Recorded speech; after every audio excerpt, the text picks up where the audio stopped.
verse by verse. And all of our stuff is on YouTube, so you can find all of the parts as well as directed on our website. So if you're interested, you can start catching up.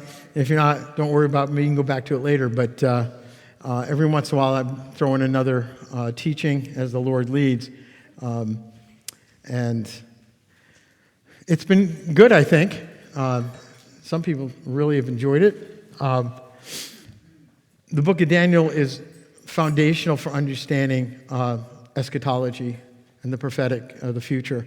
The book of Revelation relies on it, and all of the outcomes and even the history of moving into the millennial kingdom is what the book of David is about, what the book of Daniel is about. So, today we are going to finish chapter 7. Woohoo! Right? And we'll even begin a journey into chapter 8. So I want to start by quoting a verse that I ended with last time. That's Daniel 7:23 through 27, right? God will establish his kingdom after the fourth empire has run its course and reached the Antichrist stage. So there are 5 kingdoms. 4 are Gentile kingdoms. There are actually multiples in that, which you'd have to go back and listen to all the teachings. And we are currently in the 4th kingdom. Much of Christianity doesn't think we're already out of it, but there are many problems with that theologically. We are still in the end of the Gentile kingdoms, waiting on the 5th kingdom, which is the millennial kingdom. And that has not yet started. Much of the church thinks that the first coming of Jesus kicked off the millennial kingdom. It's not supported by Scripture.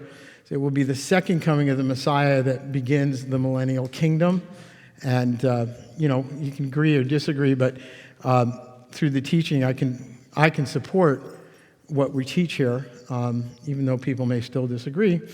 We can agree different things. I don't think it'll keep you out of heaven, but you sure can end up with some big surprises if we're not on the right time frame, right? So, in particular, the Antichrist stage is still in the future, right? An additional note, right, which are talking about this, what we call covenant theology. So it's a popular church doctrine, right? So that's where it comes from, covenant theology. And it represents the church as the new Israel, right? And it's an allegorical doctrine versus a literal doctrine. And as I said, it doesn't match the book of Daniel. So that does make it very problematic. In reality, Israel is not only relevant, but is center stage, as are the Jewish people, to the end of days, right? So in Daniel 7:28, it says, "This is the end of the account," which meaning of the end of the account of chapter 7. "As for me, Daniel, my thoughts frightened me so much that I turned pale." He was pretty scared. Have you ever been scared enough to turn pale, turn white? I can remember at least twice in my life where I was so scared that I'm sure all the color washed out of me. But I kept the matter to myself. So it's interesting. So the book of Daniel gives us all prophecy, but in this particular case, it says, well, I'm going to keep it all to myself. But of course, it doesn't. It gets written down.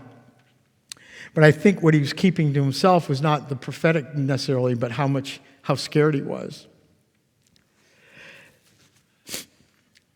So there's 3 points. This one little verse doesn't seem like there's a lot there, but there is, right? So at least 3 points I want to point out. And that is, one, that he struggled, right, with the visions, the intensity despite the clarification given him in the interpretation. So God was giving him the interpretation of this additional dream, and so he was struggling with the truth of the dream that God was revealing to him. It also shows that Daniel was emotionally, viscerally impacted by it. It wasn't just a matter of fact. He was moved and changed by what was being shown to him, right? And he also could see the future of the transformation of what he knew, not the specifics, but the big picture of how the world will be transformed. and the role of Israel, in particular the Jewish people, within that transformation. 3, right? He stores this information in the transformation of his heart, meaning he did not share it with anyone. Of course, I already said that in some ways he may have done that, but it's still written down.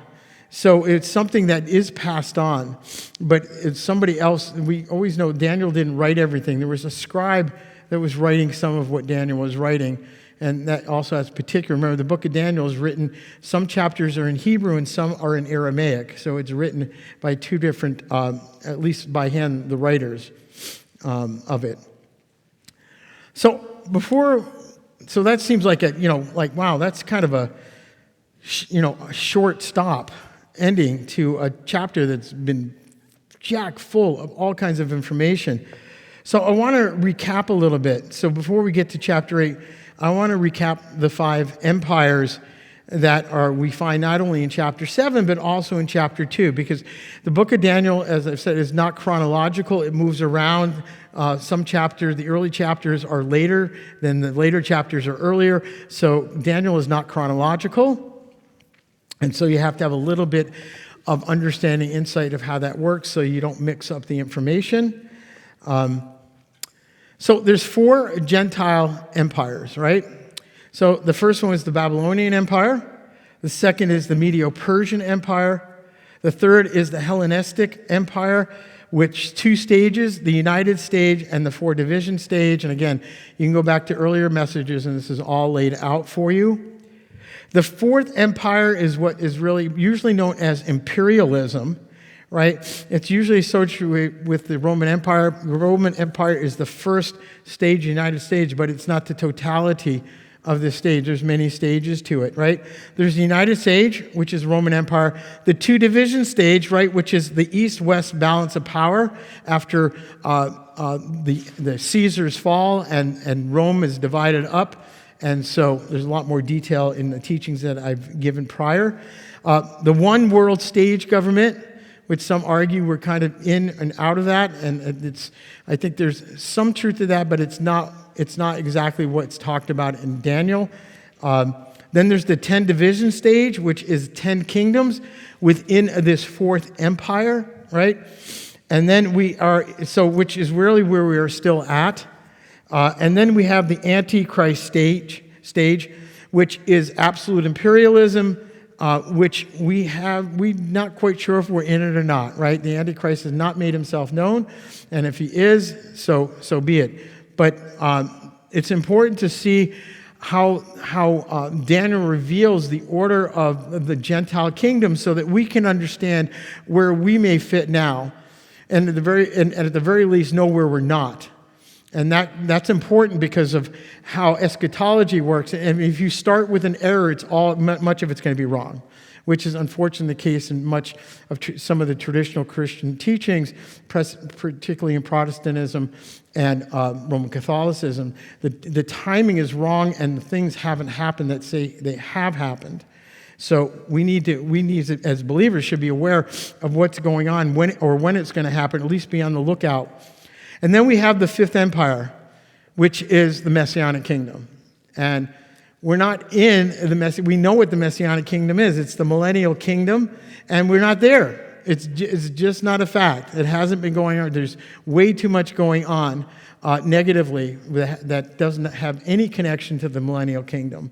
And so it's important that we try and get that right. And though we may struggle with it, again, the messages that I've been giving give a pretty detailed walkthrough of these things, so you can kind of read through them and think about them, do some studying for yourself, and do some prayer for yourself to determine, right? So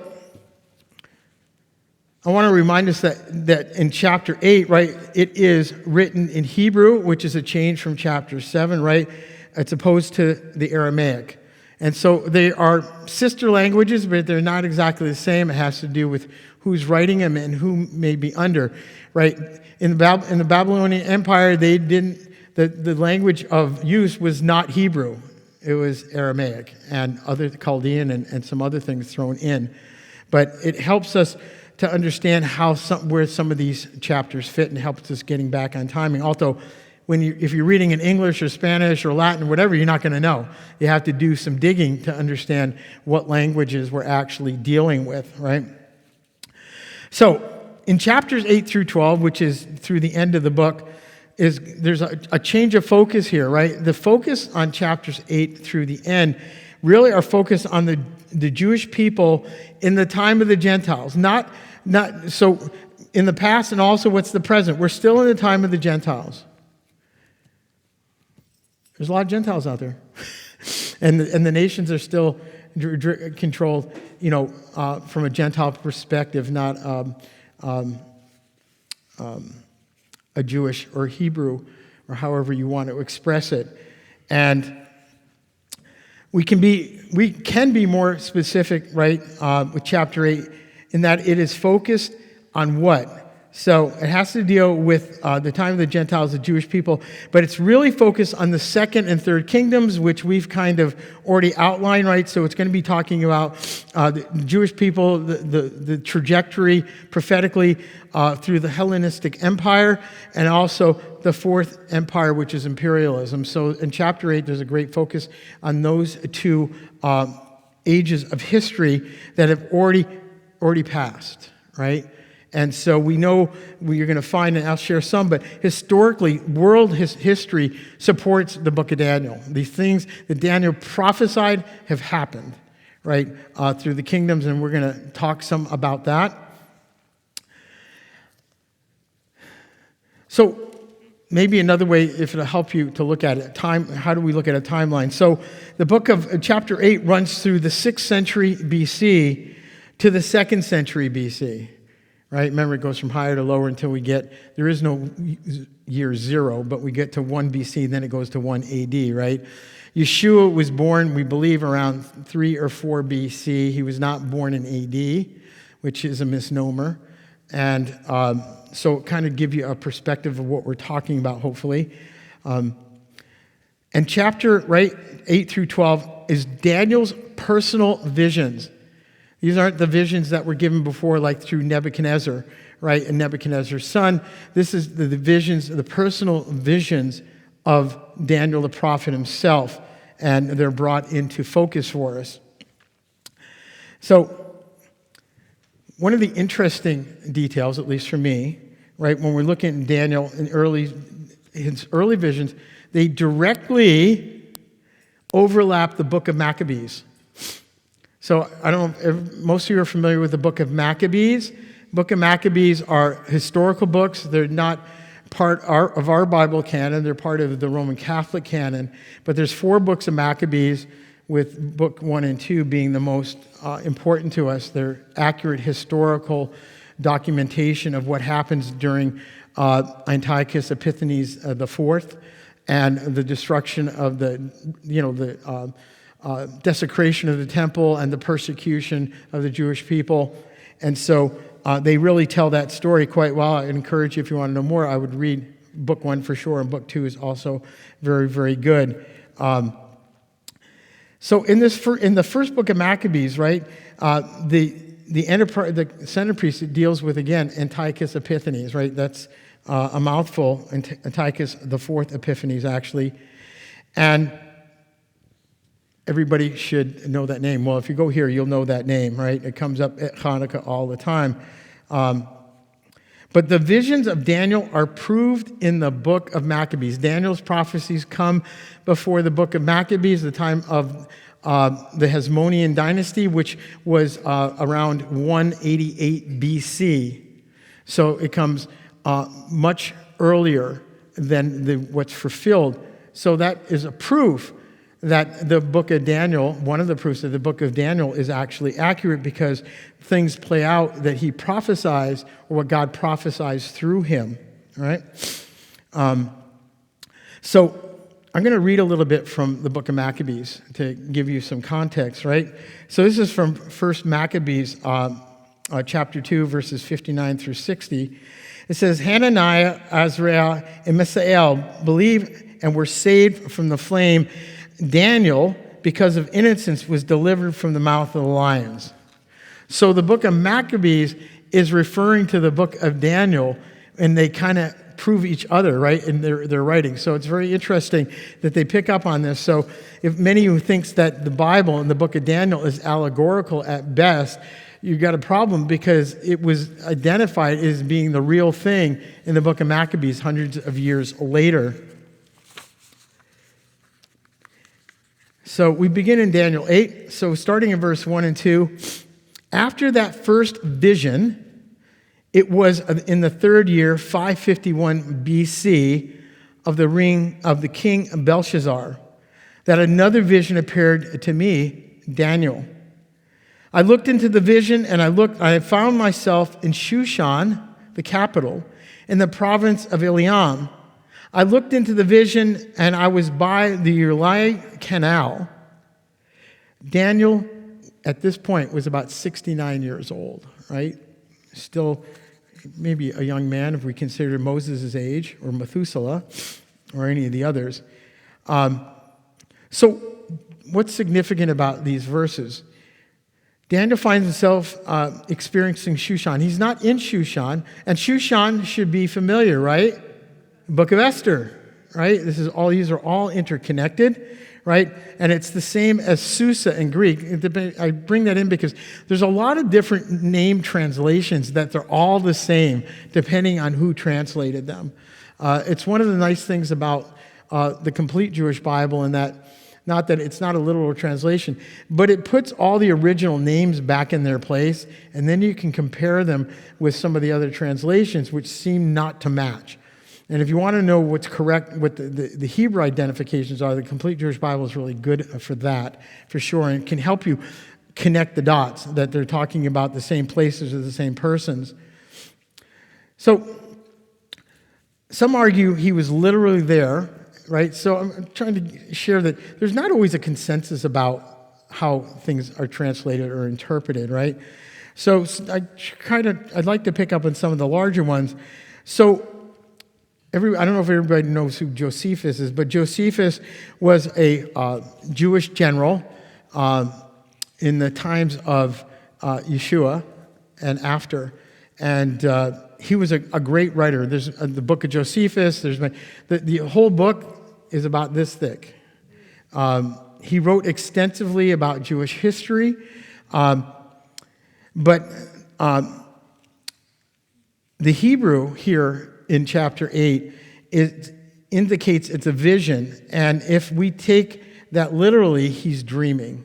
So he wasn't taken off and sent to Susa or Shushan, but he was dreaming this, and it seemed real to him, right? So what we can know is that it is a vision of the future. Shushan was a sleepy little village in Daniel's day, and it did not become the capital as we might know it in the book of Esther till around 247 BC. Just some details to kind of get us so we're not going too far ahead of ourselves and we're not distorting things, kind of keep us on the straight and narrow. But it does get more into, so that seems a little boring maybe. But in chapter 8, in the next two verses, 3 and 4, at least in my assessment, it really starts to get better or more interesting. So it says in verse 3, I looked up, and as I watched, there in front of the stream stood a ram with two horns. The horns were long, but one was longer than the other, and the longer one came up later than the other one. So they didn't grow at the same time necessarily. I saw the ram, this is verse 4, I saw the ram pushing to the west, north, and south, and the animals could stand up against it. Nor was there anyone that could be rescued from its power. So I got some pics here, so kind of give you an idea. So here's a ram with two horns that aren't the same. Maybe not so obvious to you, but one has 1.5 curls, one has barely, it doesn't even have one curl in it. So this may seem insignificant, but it isn't, because it helps us identify who the nations are that we're dealing with, right? And I'll explain that as I go along. So it did as it pleased, and it became very strong, this ram that it's talking about. So what or who, would be the question. Who's this ram, right? So we have to go a little bit later on in verse 8. So I'm going to jump around a little today because it helps us identify these things. So later on in verse 8, it confirms to us that this ram is the Medo-Persian Empire. You saw a ram with two horns, with one which are the kings of Media and Persia. That's from verse 20.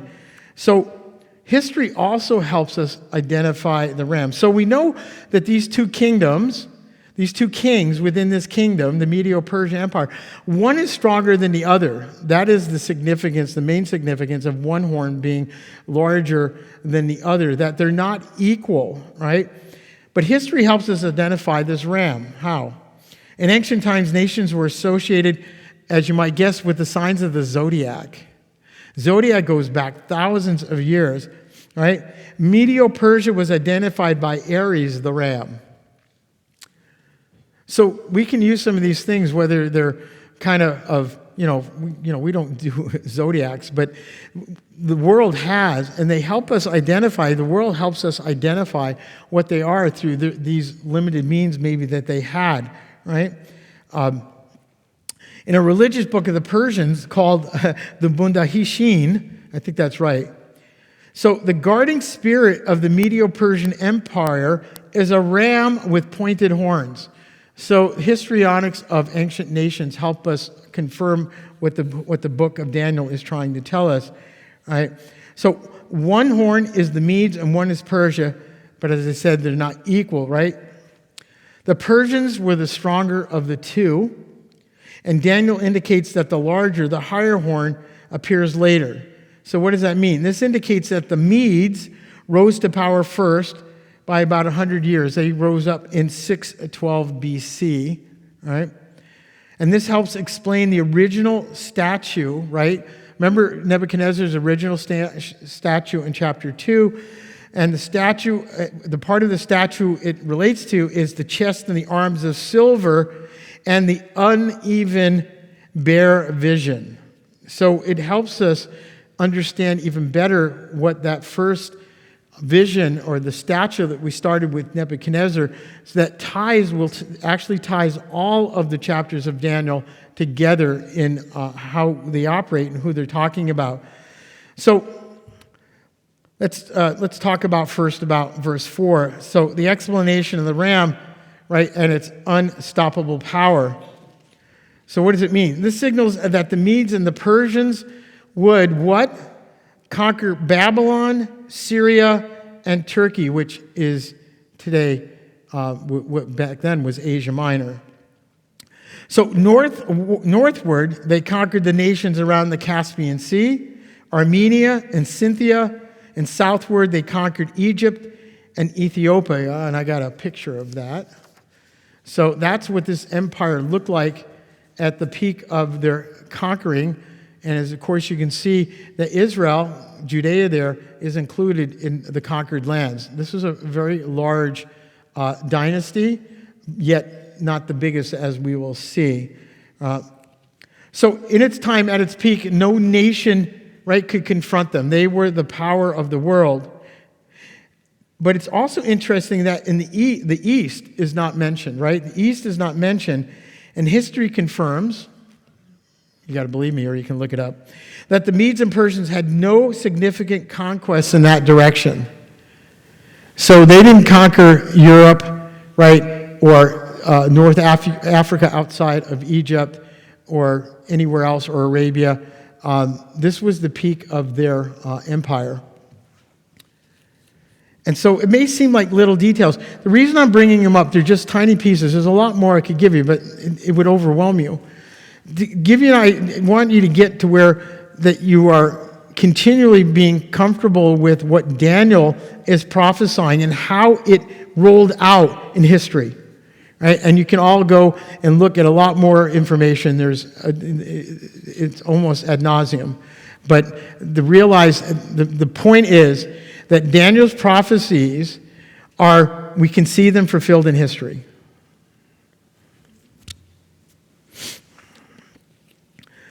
So then it talks about the appearance of the goat, and it's not Tom Brady. Ooh, tough crowd. So it says in Daniel 8, verse 5, I was beginning to understand when a male goat came from the west, passing over the whole earth without touching the ground. The goat had a prominent horn between its eyes.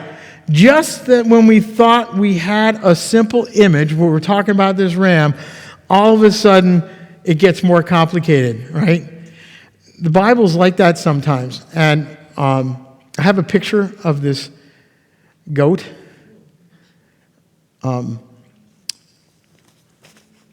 There are, within the ancient Stone Age, we find visions that are similar to this, right? That's not common. I've never seen a one-horned goat. I don't know about you guys. There are one, but I've never seen one, right? So we need to be able to identify this carefully, what this goat is. So we're going to go to a little bit of Hebrew here so that we can understand it, right? And the term here is actually he-goat, which is tzafir. It's the Hebrew word tzafir. And there are other words, right, in Hebrew that can be used for the goat, but this one specifically is associated with power and strength. So the Hebrew here helps us identify that this goat with the one horn is going to be of great power and strength, right? And which, of course, leads to know that this goat, right, is going to defeat the others, right? This goat represents the coming of the Hellenistic Empire, right? Remember the Hellenistic Empire we talked about, right? That's the third empire. So this goat representing the third empire, the Hellenistic Empire, will defeat the Medo-Persians, right? Who were of the greatest power at its time. And this one with the one horn will be even greater. So this goat represents the coming of a Hellenistic empire. But how do we know, right? Not just me saying it. So again, we go a little farther into the book of Daniel in chapter 8, verse 21, because it says so. The scriptures say so. In verse 21, the shaggy male goat is the king of Greece. So it flat out tells us who it's going to be, right? And the prominent horn between its eyes is the first king. And this first king is Alexander the Great. And hopefully you've all heard that name. He was even greater than those that had come before him, right? And he comes conquering from the west. I think I have another picture. So he comes from the west to conquer even greater. You can see his kingdom becomes much greater, particularly to the east. And if he had to die young, who knows how much he would have conquered, right? But he is the king of Greece, and from the picture of this, that picture that we have, in addition, Greece's zodiac sign is what? A Capricorn, right? The horned goat. Macedonia's national emblem is, you guessed it, a goat. So we get some unusual confirmations from different sides of what's going on here, so we know who they are. Not that we think who they are, we can know who they are based not only on the biblical presentation of the text, but also historical affirmations of who they are, right? So, pretty good, huh? There's so much more to come here, and I couldn't fit it into another 10 minutes, so we're going to pick up next time with this he-goat and see where that takes us.